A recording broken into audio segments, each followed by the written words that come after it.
Hey, how we doing? Rock on, man. Thank you very much.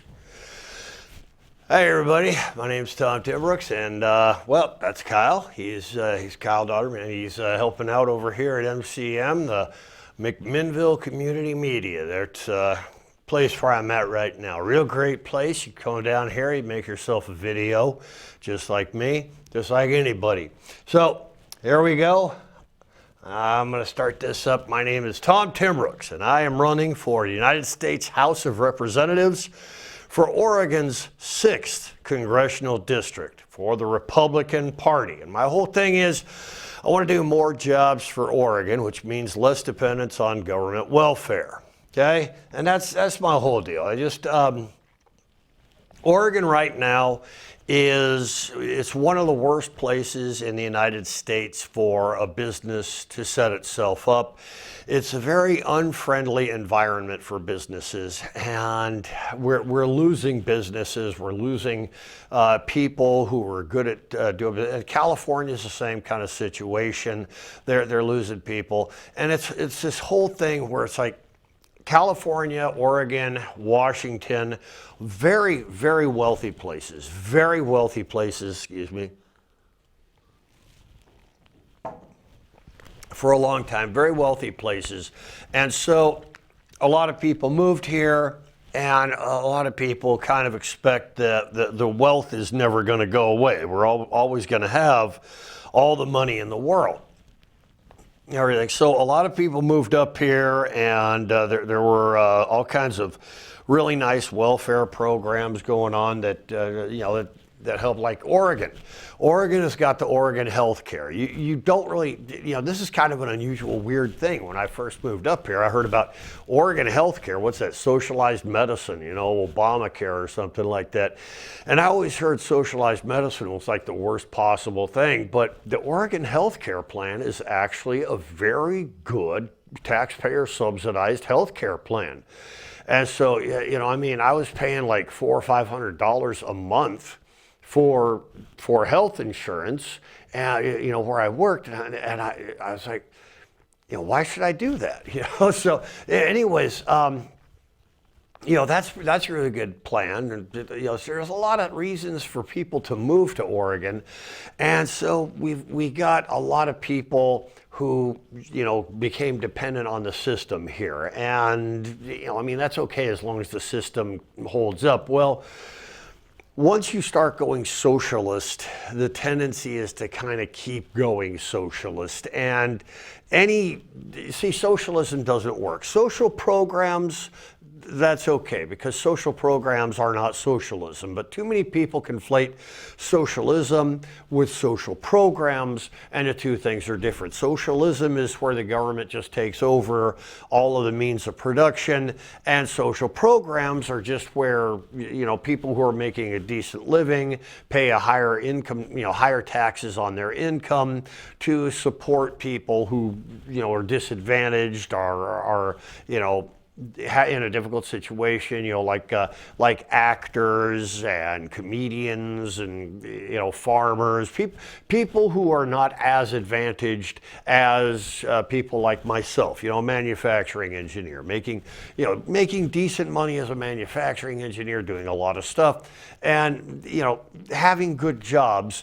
It's like, yeah, I've got a good job. Lots of things are going well for me. I could pay a little extra tax just so that, that the poorer people who are, doing other things, so that they have a decent health care plan. And it's not a terrible thing. I don't mind, but that's still a social program. It is not socialism. Well, those two things kind of get conflated, and people move up here, and then people who are paying the higher taxes, they start thinking, well, maybe I could move someplace else that has lower taxes, Arizona, Texas, something like that.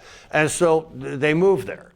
And the people who have become dependent on the system, they stay here. And they're like, why would I leave Oregon? We've got this great healthcare system and everything. So they stay, and I stay, and I end up paying a little bit higher taxes and everything. So basically what I want to do is I want to end the the public welfare. I want to end government welfare. I don't want the government paying for everything. I want these poor people who can't afford stuff right now, I want them to have jobs.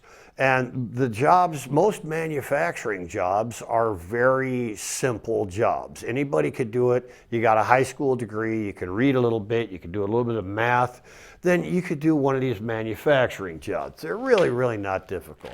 I got the allergies again. I don't know what it is about me. Maybe, I'm old and old people get allergies. I mean, I have been carrying like tissues. I've been carrying tissues around with me for like I'm 61 years old now. I've been carrying tissues in a pocket since I was like 45. Okay, I mean, it's always a good idea to have tissues with you, but it's gotten to a point where it's like I won't even leave the house if I don't have like a few tissues with me and a glass of water too, to keep my throat from getting too dry. Oh man, this Chloraseptic's pretty good too, man. It's just, man. Thank you for sticking around during my little medical routine to take care of my little throat and all that. I don't know, I'm just old, and old people, things dry up on them and everything. So, sorry if it's distracting.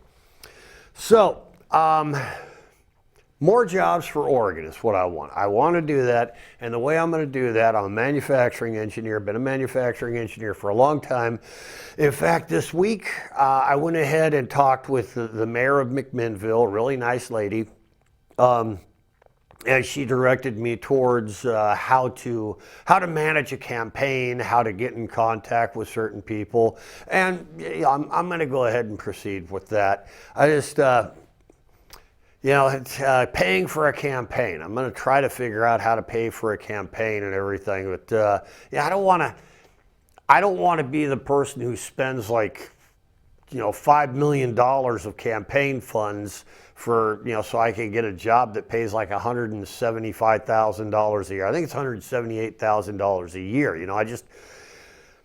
I would think that if a person spent $5 million on campaigning so that person could have a $178,000 a year job, that person is not the kind of person that you really want to trust in that job, because that person's sort of been put in that job by really rich people, I mean, really rich people who are thinking, well, this person will work with us and help us to achieve our objectives. And it's like, I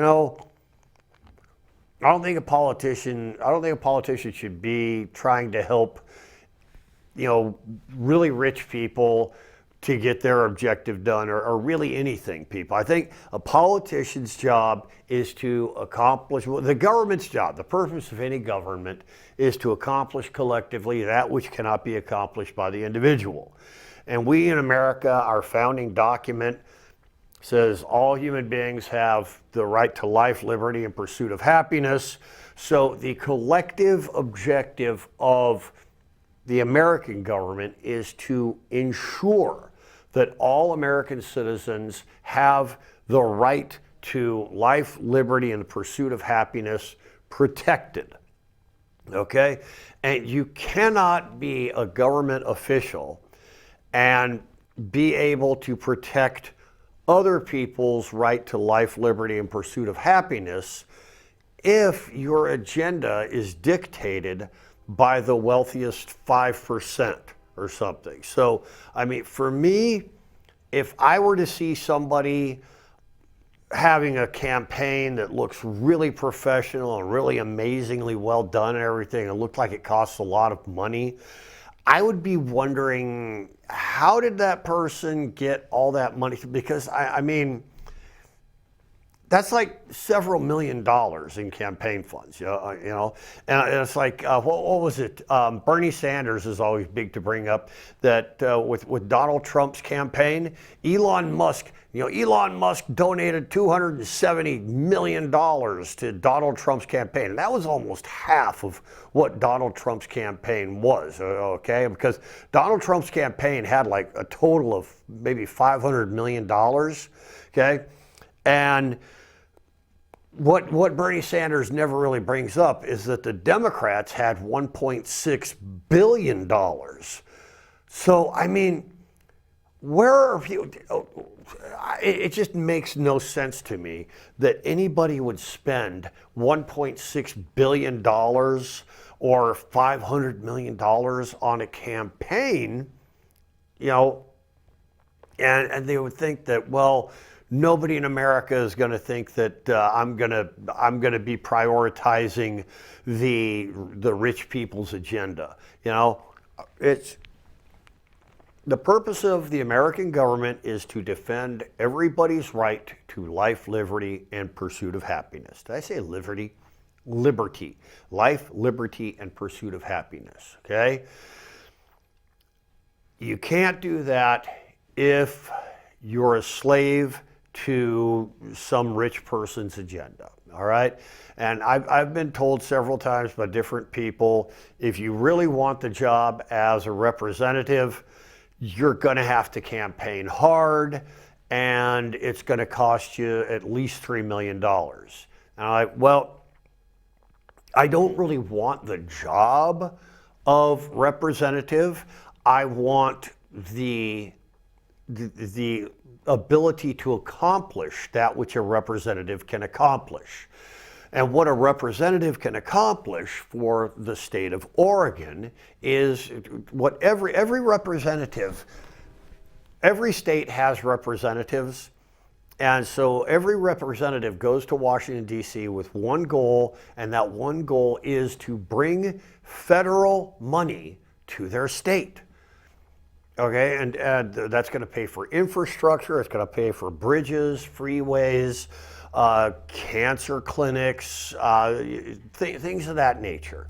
Things that like the 6 bullet points of the Constitution, all of the federal funds are supposed to go towards form a more perfect union, establish justice, ensure domestic tranquility, provide for the common defense, promote the general welfare, secure the blessings of liberty to ourselves and our posterity. Okay, those 6 things. That's what federal funds are supposed to be used for. Okay, and so like I said, cancer research, well, that's promoting the general welfare, right? Things of that nature. Every state in the United States has their own ideas on how to accomplish those 6 bullet points. And that's what federal funds are used for. And every representative goes to Washington thinking, I'm going to get our share of those federal funds, bring them back to my state, to my little congressional area, have them spent there, and the people in my congressional district will prosper from my representation, okay? That's what I want to do. I want Oregon to prosper, to be a better place because of my representation. I don't necessarily want to be a representative. I don't necessarily want to have to go to Washington. But this something happened to me a couple of years back. Andrea Salinas is our representative now, and she's a wonderful human being, really terrific person. I've met. She was at a speaking event. I watched her speak. She addressed the populace, and she seemed like a really nice person who knows what she's doing, really decent human being. I tried to contact her office several times in 2023 and 2022 with some ideas on how to, like I said, form a more perfect union, establish justice, promote the general welfare, like that kind of thing. And I never got anything back. Well, I've got a lot of ideas on how to help Oregon to get more jobs and how to get the United States to be better off economically And I would like these ideas to get presented to United States Congress. Usually, the way you go through it is, I've got this idea, I'm going to talk to my representative, the representative listens to you, and if you have good ideas, those ideas are taken to Washington, D.C. I've tried many, many times to get in touch with Andrea Salinas to try to get my ideas presented. Nothing. So I think I am going to try to go to Washington, D.C. to have those ideas presented. That's what I want. I want my ideas presented in Washington, D.C. to the powers that can make these things happen, or they'll look at them and say that's a bad idea. But I want my ideas to be heard by the people who can affect some kind of change for Oregon. That's ultimately my goal. I don't really want the job of representative, but if it's necessary to be a representative in order to get my ideas put across to the people who can adopt them or just, do something with them, then that's the way I have to go, okay? But I don't see myself spending $5-6 million on a campaign, because that would mean that I would be serving the agenda of the wealthy elite.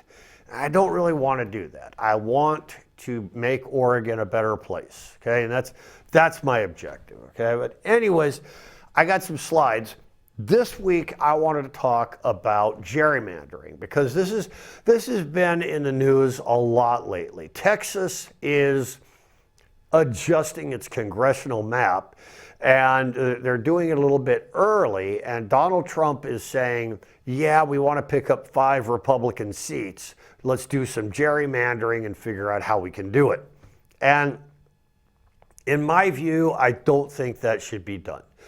I don't think that Congress should be set up in a way that it makes it easy for the president or anybody else to get things done according to his agenda, her agenda, if the president eventually becomes a female. Tulsi Gabbard. My money's on Tulsi Gabbard. I think Tulsi Gabbard is going to be the first female president of the United States. I think she's going to run in 2028, and I think she's going to win. And I think that's going to be one of the best things that happened to America, because I think she's just a really level-headed person who I think she'd be a good leader. I think she'd be really good for America. She's Democrat, Republican, little bit of each. And so I think that would be a great thing. But yeah, as gerrymandering goes, I don't like the whole idea of gerrymandering. That's what I'm going to talk about here, okay? So let's talk about gerrymandering. So, quick definition. Gerrymandering is the practice of drawing the boundaries of electoral districts in a way that gives one political party or group an unfair advantage over others. Now the term, just a minute, I gotta, oh boy, my throat. Throat's killing me, man. Allergies. Okay, the term comes from Elbridge Gerry, a Massachusetts governor in 1812, who approved a redistricting plan that created a district shaped like a salamander. A political cartoon labeled it a gerrymander, and the name stuck. So anytime we're talking about gerrymandering, we're talking about somebody who adjusts a congressional district shape so that it looks really weird, but it accomplishes their goal, okay? And that's what we're talking about there.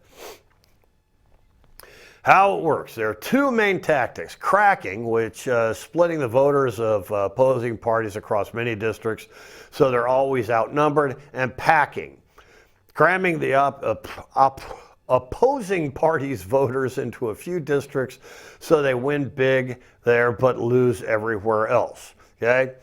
And the reason it's a problem, it dilutes voter power, it creates safe seats where politicians are less accountable, and it can lead to minority rule. it undermines faith in democracy, and it really does. And I mean, I'm a conservative Republican, and I support Donald Trump, but I do not support the idea of the democratic system being tampered with in a way to make an agenda, anybody's agenda, easier to accomplish. All right. I mean, democracy, representation, living in a republic, a constitutional republic, it's not supposed to be easy. It's supposed to be fair. All right, and gerrymandering takes away the fairness. It takes away a certain amount of, the reasonable part of living in a constitutional republic. And so I really don't think it should be done. So anyway, both parties do it. Republicans do it in North Carolina, Texas. Democrats have done it in Maryland, Illinois. Illinois is crazy gerrymandered, and so is Oregon. Oregon is just stupid gerrymandered the way it's been done. And I'm going to talk about how to fix that later in the thing here. But yeah, a lot of gerrymandering has been done, and states, to the credit of each state tries really hard to avoid gerrymandering, but it's a really difficult thing to get away from, because the voters, if the voters are Democrat, then the Democrat voters expect things to get done, and without gerrymandering, those things can't get done. So the voters are going to say, well, gerrymander.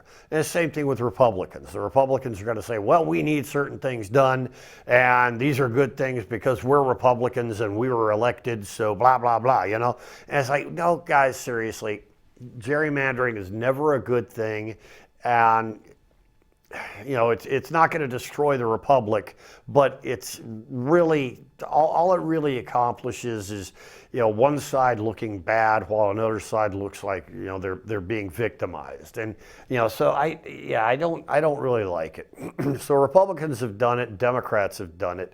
And in 2019, the federal courts said that they can't do anything about it. So it's not illegal, okay? So the constitutional basis for districting, and this is what we do, okay? The Constitution itself requires districting. Article 1, Section 2 of the U.S. Constitution, the House of Representatives shall be composed of members chosen every second year by the people of several states. Representatives shall be apportioned among the several states according to their respective numbers. Okay, this section establishes the principle of representation by population, and it mandates a census every 10 years to adjust the number of seats each state receives in the House of Representatives. Okay, Article 1, Section 4, the Elections Clause, the times, places, and manner of holding elections for senators and representatives shall be prescribed in each state by the legislature thereof. So every state gets a way to do it. Okay, so and it gives the state legislatures the authority to draw congressional districts. However, Congress may at any time, by law, make or alter such regulations, which means Congress can intervene in districting if needed. Okay, and that's what Congress, the Congress of the United States, is doing right now, is saying, hey, Constitution says we can intervene, we're going to intervene. I mean, just because the Constitution says you can do it, I mean, yeah, it's constitutional, it's within the law, but is it really a good idea? And that's the thing there. So, anyways, the 14th Amendment, Section 2 and Section 1, ties representation to population again. And Section 1 has been used in landmark Supreme Court decision to support the principle of one person, one vote. This ensures districts have roughly equal populations, preventing under or over representation. And what that means just simply is however many people you got in your state. Like Oregon has six congressional districts, okay? And each one of those congressional districts has to have approximately the same number of people. So you take the population of Oregon, you divide by 6, and then you figure out the congressional districts according to that, which is about 700,000 districts times 6. That's about the population of Oregon, okay? So anyways, proper districting is supposed to achieve, when done fairly, ensure equal population, respect communities of interest, be geographically compact. And that means no salamander-shaped districts. Lines should make sense geographically. It should be continuous, and it should be race neutral under the law. While the Voting Acts of 1965 prohibits racial discrimination in districting, it also bars race from being the predominant factor unless needed to protect minority power, okay? So there's that. Those are the things that have to be respected. One of the key Supreme Court cases that reinforce these principles, Barker versus Carr in 1962, it opened the door for courts to hear redistricting cases. And in 1964, the one person, one vote applies to state legislative districts. And in 1964, applied the same principle to congressional districts. Okay, so this is not a particularly new situation. This situation has been around for a little while. It's not like it's just, all of a sudden, oh, gerrymandering, redistricting. Oh, well, where did we get that idea from? It's been around a while. People have been looking into it. It's just that, if it helps one side out, then they're going to want it. If it hurts the other side, then the side's going to want it definitely, right? So because it helps some people, it's going to be something they want. It's just like the electoral system. If your candidate gets all the electoral votes and becomes president, you're going to say, well, there's nothing wrong with the electoral system. But if your candidate gets the popular vote but loses with the electoral vote, then you're going to say, well, there's something wrong with the electoral system, right? And so that's just the nature of politics. There's just always going to be some kind of controversy. You can make some of the people happy all the time, all the people happy some of the time. You're never going to make everybody happy at the same time. So just give that up, So anyways, gerrymandering does not increase the number of representatives the state gets. That number is fixed based on the census and appointment process at the federal level. But what gerrymandering does, it allows a political party to maximize its power within that fixed number of seats. Okay, so step 1, every 10 years, the U.S. Census counts the population. Based on that count, 435 seats in the House of Representatives are divided among 50 states. So Oregon might be given 60, Texas might get 38. This step is federal and fixed. Gerrymandering can't change that. Each state, redistricting within the state. Each state must draw district lines to divide its territory into that number of districts. Oregon does 6. And here's where gerrymandering happens. A party in control of the state legislature draws district lines to favor themselves and weaken the opposition. They don't change the number of seats, they just change who wins the seats. And this is gerrymandering, okay? So imagine a state has 100 voters, gets 5 seats in Congress, 60 voters are Democrat, 40 are Republicans. You'd expect Democrats to win 3 out of the 5 seats, right? Well, with gerrymandering, Republicans pack 30 Democrats into one district and crack the remaining 30 across the other 4 districts, and that creates 4 districts where Republicans narrowly outnumber Democrats, so the Republicans win 4 out of 5 seats, even though they're only 40% of the population. And that's the problem with gerrymandering, is you do not have a majority consensus. You have a minority rule, see? And so that's just, it's anti-democratic, and It hurts, it undermines the democratic process, okay? And that's why I don't like the idea of Donald Trump doing that. I see why he wants to do it. He knows he can depend on Texas, and he wants to get more Republican seats in the House of Representatives so he can get his agenda fulfilled. And, you know, I didn't actually vote for that. I did vote for the things that he's doing. I like the idea of the things that he's doing, but I didn't really vote for enforced gerrymandering. All right? So Oregon has 6 congressional districts from 5 in 2020. The 6th district is the newest. That's my district, your district, okay? After Democrats controlled the redistricting process in the state legislature, they were widely accused of partisan gerrymandering to maximize their chances of winning 5 out of the 6 districts, despite Oregon being much more evenly split politically. And this is right here. If you look at Oregon's population density, you'll see most of the density there: Portland, Hillsborough, Gresham, Salem, Eugene. And that bottom left part there is Medford, okay? So you see a little bit of density down there, the Medford area, Eugene area, all right? So this is the congressional map. But what you can see is up there in Portland, this is where they call the splitting, okay? Portland is split. The population of Portland, that is the most densely populated area right there in Oregon, okay?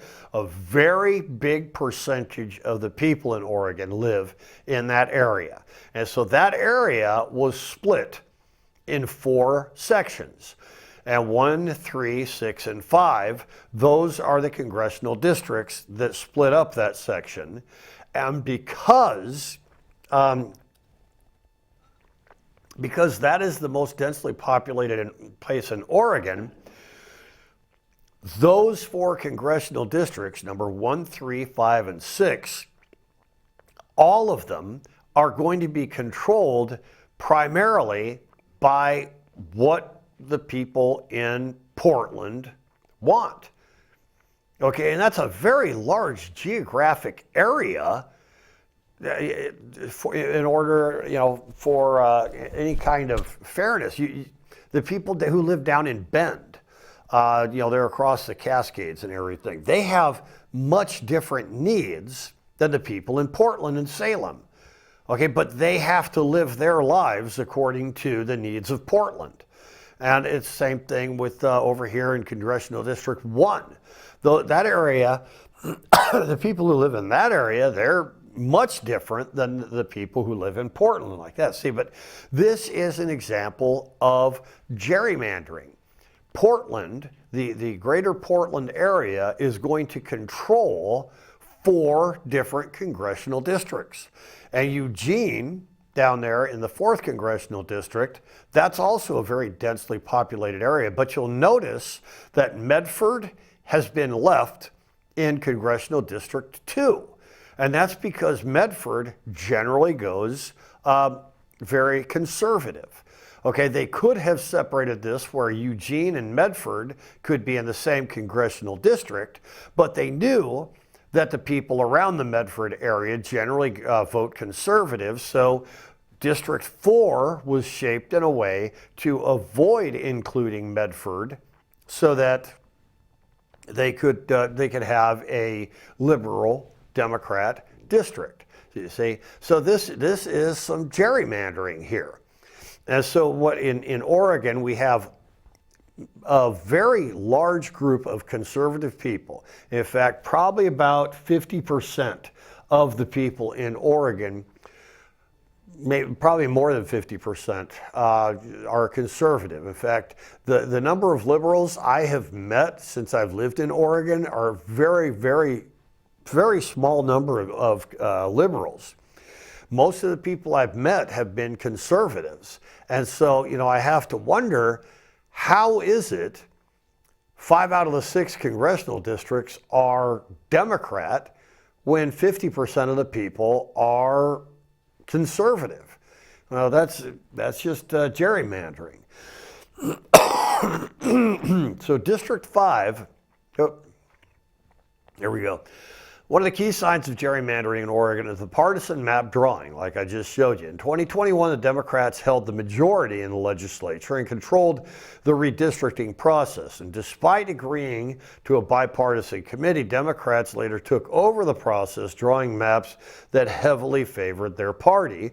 District 5, redrawn to hurt Republicans, the old 5th District leaned Republican. After redistricting, much of the rural Republican territory was removed and replaced with parts of liberal Portland suburbs. This unseated moderate Democrat Kurt Schrader in 2022 primary and helped elect a more progressive Democrat. And that's again, the word progressive, I'm taking that back. Democrats aren't progressive. They call themselves progressive, but they really aren't progressive. I mean, Democrats,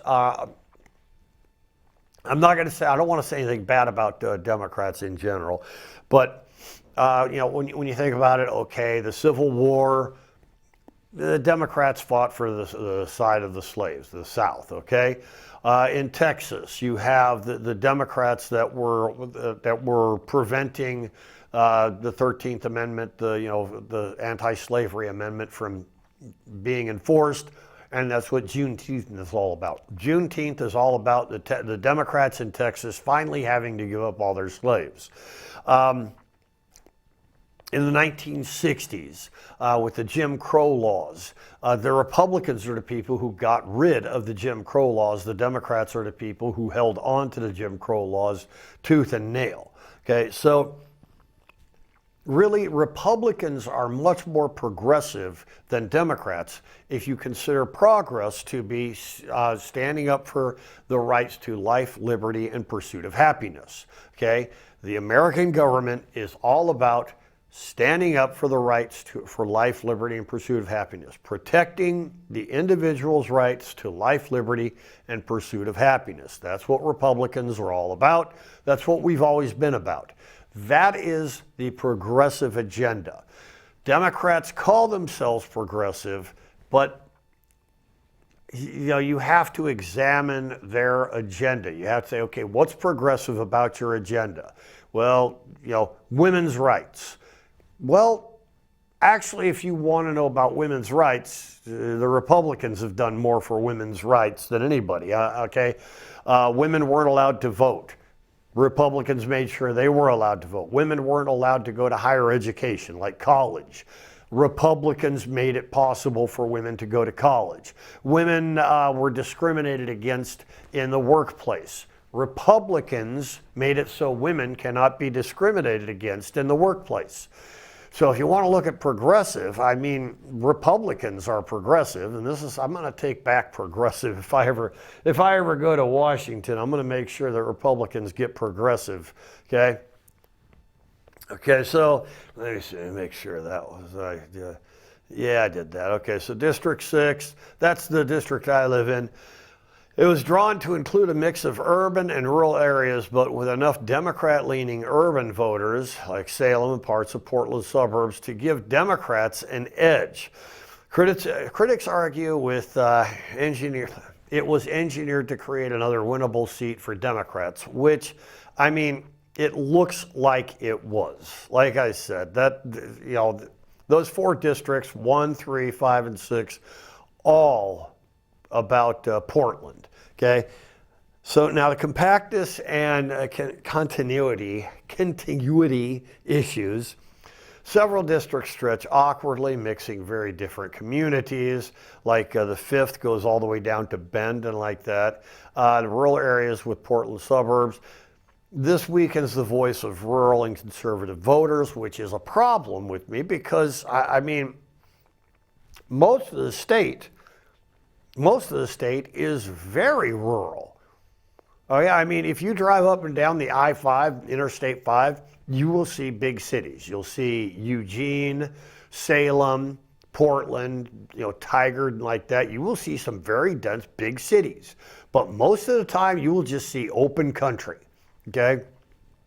So, it's the I-5 corridor that looks very populated, but the rest of Oregon is very rural. And it's the needs of the rural people that are being overlooked when all we care about is the highly dense population areas. Okay, so redistricting so it's a little bit more fair towards the people in rural areas, I think that's kind of an important concern.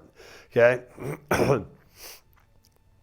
The critics are saying that the Oregon GOP called the final map blatant gerrymandering. Independent groups like the Campaign Legal Center raised concerns that Oregon's map reflected political self-interest, not voter representation. And even the Oregonian editorial board criticized the map as raw political power play, which it really is. Now, what it means for my district, District 6, this district is seen as a designated designed district, crafted to be just blue enough to be winnable for Democrats while not too obvious to spark federal court intervention. That makes it a key battleground, an example of subtle gerrymandering. That's one of the reasons I think it's winnable, because there's just enough Republicans in the area to make it to where if we can get some Democrats working with us, we could win it. All right. And that would be a good thing, I think, for Oregon, because, like I said, I can get thousands of jobs here. I can bring, well, in the first couple months, I'd be able to bring at least 1,000 jobs to the 6th Congressional District. And I'm willing to bet that I could bring like maybe 10,000 jobs to Oregon in general. We have the factories, we have the technology, we have the corporations, we have the ports. We've got Portland. Portland is a terrific seaport. We can load stuff up, unload stuff. You know, it's a great way for international travel to be done. We could, you know, link up with South Korea, Japan, Mexico, all these countries that we do business with. You know, we have Portland, and Seattle is a great seaport also. And really, those are important things. Your seaports are extremely important things for your industry to grow, because, you know, once you make it, you have to send it to the customer, right? You can't make money off of it if you can't send it to the customer. And we have a lot of stuff that can be built in Oregon that I have ideas for us to build. And I've gone over a bunch of these ideas with some of my other videos. I'll go over them again sometime. But anyways, and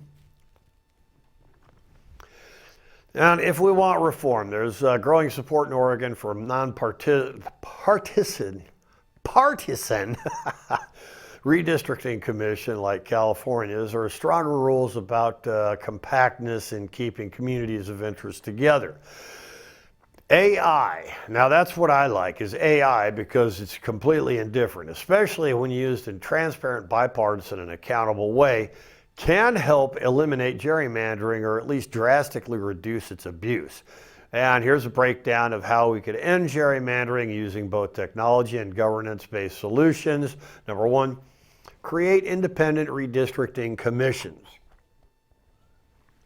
Man, I might have to have some liver and onions over at the Blue Moon later, get my vitamins. A nonpartisan, bipartisan citizen commission draws district lines, not the state legislature. It's already used in California, Arizona, Michigan, Colorado, and how it helps reduces the chance that one political party can rig the map in their favor, which is terrific. And the AI role, AI can help such commissions analyze thousands of possible maps for fairness, compactness, and representation, which is a terrific thing, because computers aren't Republican or liberal or conservative, they're just computers. So we use AI and algorithms to generate fair maps. How that works, AI models can be trained to draw district maps based on objective criteria such as equal population, geographic compactness, respecting city and county boundaries, preserving communities of interest. And the AI generates thousands of potential maps, allowing public review and comparison. Transparency is the key. Get open source code, public input on criteria, and audits to ensure no hidden bias. Okay, so that's what we can do there. Then we set the federal standards for redistricting. Congress could pass a law requiring that all districts be continuous and compact, respect existing political boundaries, not be drawn to favor or disfavor any political party, and be subject to algorithmic and public review. AI could be used to verify compliance with these rules. Now, it would restore and strengthen the Voting Rights Act. The Supreme Court's 2013 decision weakened oversight of discriminatory redistricting. Congress could restore provisions that require pre-clearance for states with a history of abuse. AI tools can analyze demographic and electoral data to ensure minority voting power isn't diluted. And summary of the actionable solutions: we have independent commissions, transparency and analysis. Michigan and California got that. AI-generated maps. Princeton's district builder, we could do that. Federal redistricting standards for enforcement and auditing and potential U.S. legislation, we could have that. Voting rights protections. It monitors fairness, and Department of Justice plus the AI review. So we have the political tools to make this happen. It's just, all it really takes is somebody to make it happen. And this is why I'm saying in 2028, vote for Tulsi Gabbard, because more than likely this stuff isn't going to happen while Donald Trump's in office, because the MAGA Republicans, I am a Republican, but I'm not really a MAGA Republican. I'm not the guy that's going to boo Taylor Swift at the Super Bowl, okay? I think she's all right. She's a wonderful person. She's a great entertainer and everything. I don't care that she supports Kamala Harris, okay? I am a supporter of Donald Trump, and there are a lot of MAGA supporters out there that are going to keep supporting his agenda. And so everything Trump wants is probably going to happen. So in 2028, vote for Tulsi Gabbard. Tulsi Gabbard will probably bring some levelness to the playing field, okay? So that's probably when it's going to start to happen, when she becomes president. That's when some more reasonability, some more reasonable people are going to be brought into the equation, so things are going to be a little bit less crazy and a little bit better for everybody, a little more equal, okay? So Oregon's districts, a story of population, not just politics. Oh yeah, okay. So originally Oregon's congressional map was simple. The first district covered everything west of the Cascades. Second district covered everything east of the mountains, which made sense because back then that's how the population was spread out. But as the decades passed, people flooded into Portland, Salem, Eugene, and the I-5 corridor. Like I said, that place is really densely populated. Population west of the mountains exploded. Meanwhile, the population east of the mountains, places like Pendleton, Burns, Ontario, they grew much more slowly, okay? So today the second district is geographically massive, covering 2/3 of the land, but it still only gets one seat because that's what the population justifies. There's only 2/3 of Oregon has got 700,000 people in it. That's just crazy, okay?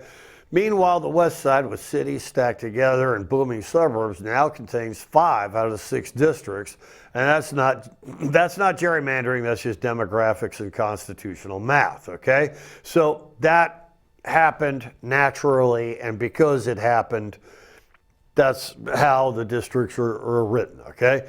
So legal requirements for congressional districts are: 1, equal population. It's mandated by the U.S. Constitution, Article 1, Section 2, the 14th Amendment, and interpreted by the Supreme Court in 1964. So meaning every congressional district in a state must have roughly the same number of people, more or less 1%. Okay, so there can be no racial discrimination. Voting Acts of 1965. Districts cannot be drawn to dilute voting power of racial or language minority groups. Race cannot be the predominant factor unless narrowly tailored to meet the Voting Rights Act of 1965. Districts must be one whole piece. You can't draw a district that's broken into islands unless connected by a physical feature like a bridge or a highway, okay? Compactness and respect for political boundaries. Not federally required, but often part of the state law or court precedent. Compactness avoids weird shapes, okay? Respect keeping counties, cities, or communities of interest intact when possible. Oregon, for example, includes these criteria in its redistricting rules, even though they're not federally mandated. Okay, so no intentional favoritism. Partisan gerrymandering is not illegal under federal law. Supreme Court's decision in 2019. However, some states like California, Michigan, and Colorado have banned it through state law or constitutional amendment. Good thing. Cracking Portland. Portland, as the most liberal and densely populated city in Oregon, naturally dominates one or two districts based on population. But under current maps, it's been split into parts of at least 4 districts. And the purpose is split to extend Portland's voting influence into more suburban or rural areas, effectively ensuring those seats lean left. Okay, so centering, and I've got this idea for what's called centering. Okay, it's why centering makes more sense than cracking. Centering is kind of the opposite of cracking. Okay, centering is going to start with the densest population center, like Portland, and it's going to expand in a compact, natural way until that area contains 1/6 of the population. Then repeat the process 4 times. And what that's going to do is it's going to give us 5 areas, and each of those areas is going to be centered around a very, very densely populated area. Okay, you go to Portland. Here's the middle of Portland, and you're going to go out and out, nice little circle. Okay, that's 700,000 people. Okay, your next place, 700,000. You know, Salem, 700,000. Eugene, 700,000. And down here to, you know, what's that, Medford, 700,000, okay? So that's 5 congressional districts, and each one of those congressional districts has got 700,000 people in it, and it's all just natural right there together, okay? Everything else in Oregon will be the 6th congressional district, okay? That'll be nice and evenly divided, and nobody's really going to be affecting anything anybody else does, okay? The people of Eugene aren't going to be telling the people of Bend what to do, okay? And that just makes sense, all right? So it's going to keep Portland largely within 1 or maybe 2 districts. It's going to allow other urban centers like Eugene, Salem, Bend, Medford to define other districts. Leave rural Oregon with a district that isn't diluted by urban Portland voters. And this honors geographic identity and community integrity while still maintaining the constitutional requirement of equal population. Under this model, under your model, Portland might control 1 or 2 seats, but not 4. Rural voters east of the Cascades would have a full, undiluted seat. Salem, Eugene, Bend, and Medford could each anchor a district more fairly. Right now, Portland votes echo through 4 districts, giving one city influence over 2/3 of the state's congressional delegation. That's not representative, that's redistribution of political power through gerrymandering map. If we drew fair districts based on population density and compact geography, Portland would have the voice it deserves, but not 4 voices where it deserves 1. Okay? So, my method, the centering method, is a nonpartisan redistricting strategy that begins with the most densely populated areas and draws compact, continuous districts outward from these population centers until each contains an equal share of the total population. The key principles to centering starts with the most populated urban center, expands the district outward in a regular compact shape, until it includes 1 over however many the number of districts there are of the state's total population. You repeat with the next most populated area, excluding previously covered zones. The final district will contain the remaining, often rural regions, respecting natural geography and community ties. Benefits of the centering method are no cracking or packing of political groups. It respects geographic reality. The districts are compact and logical. Fair representation. Urban influence is proportional, not exaggerated. The simple and transparent can be replicated using public census data and AI tools. So, yeah, I call it centering because every district begins at the center of the population density and expands out in a compact, fair way. It's the opposite of gerrymandering. It's transparent, balanced, and just plain common sense. We'll have no more salamander-shaped districts. With centering, we start at the heart of where people live, and we build outward with logic and fairness. And I tried to create what it possibly could look like, but my computer, I did this with Word, and you can only make a circle and like that. And I didn't want to get too complicated or into it, but if you look up there at the top, you've got the potential, proposed 1st congressional district, Portland. Okay, and we know Portland's going to be a big one, so it's very densely populated. So you start in the middle of Portland and you come out until you got 700,000 people. Okay, and then you got just to the left of Portland, you got a very industrialized area.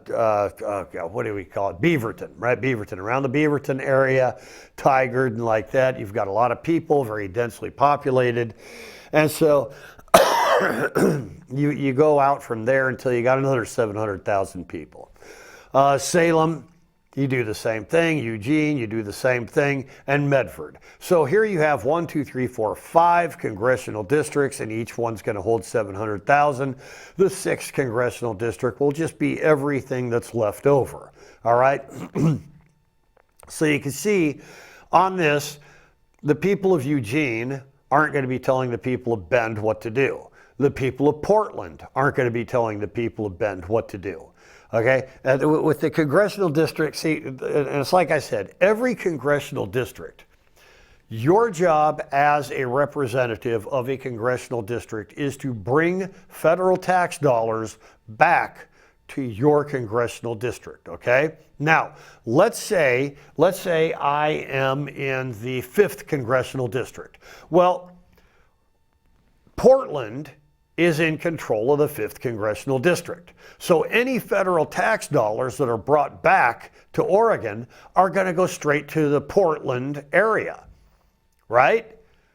And that's not fair to the people of Bend, because the people of Bend, they need freeways, bridges, and all the stuff that for their infrastructure.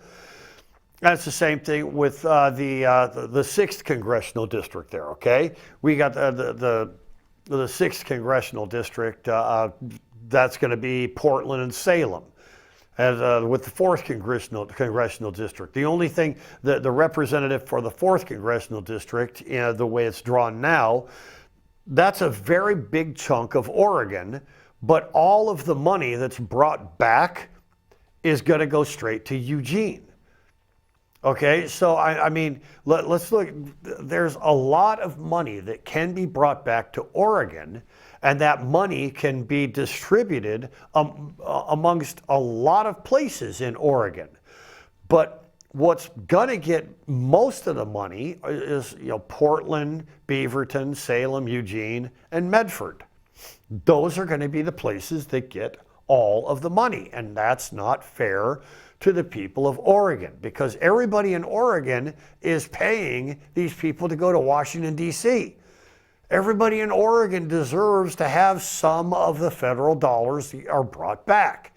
So you see, that's why gerrymandering is such a bad idea, is because it doesn't allow federal dollars to be distributed properly amongst all the people who who would benefit from those federal dollars. Okay, so yeah, that's a bad thing there. So, anyways, that's gerrymandering. Gerrymandering, why gerrymandering is a bad thing, and my idea for fixing gerrymandering. I'm not saying it's going to catch on, but at least it's progress. Okay, and I'm a Republican. Republicans are progressive people. Democrats say they're progressive, but Republicans prove we're progressive. Okay, so this is here as a list of the things that I plan on doing when I get to Washington D.C. Remove $5 trillion from the national debt. Propose a 28th Amendment to Constitution requiring transparency and accountability and congressional approved financial incentives. The Digital Security Act, I want to build PLCs in America, secure America's digital security and creating American jobs by requiring all programmable components to be made in America. TB screening for people coming into the country as well as those working in critical parts of the food chain and educational system, also for polio and any other diseases that could spread. I'm going to encourage the 5-pillar blueprint to empower local governments, and that should be a federal act requiring all people in Congress to know enough about their congressional district so that they can provide an equal distribution of funds to everybody in their congressional district. You'd be surprised how many people don't know that stuff. I was at a meeting a couple of weeks ago. Very politically active people waving flags around. And I say, yeah, I'm running for Oregon's 6th congressional district. And the guy says, what's that? I said, 6th congressional district. Yeah, what's a congressional district? Well, that's where we're at. We're standing in Oregon's 6th congressional district. Oh, well, let's get you elected. You don't even know who I am. I could be a psychotic axe murderer. I'm just telling you I'm a Republican. Anyways, I think that anybody who represents a congressional district should know as much about that congressional district as is possible. Like with me, I have a list of all the cities in our congressional district, their populations, what they need, what kind of industries they have, and so forth. Those are the things. Any federal tax dollars I bring back from Washington, D.C. for our congressional district will be distributed amongst the cities to see what kind of infrastructure can be developed, jobs, housing, food, fuel. Those are the things I want to, So anyways, that's the 5 pillars, okay? Also, reasonable operational space for law enforcement officials. And that's where you've got these hippies sticking their faces real close to law enforcement officials. I want that. That shouldn't be the case. Measles Vaccination Act, I've said it before, measles is probably the most important disease to be vaccinated against because it attacks your immune system. And if you're a child and you get the measles, you have your immune system attacked, you are immune compromised, and you could potentially die from something, not the measles, but something lighter. Let's say you get the measles, it attacked your immune system. While your immune system is rebuilding itself, you could get a really bad flu, and you could potentially die from the flu because your immune system's compromised from having the measles. So, the measles is an extremely important thing to be vaccinated against.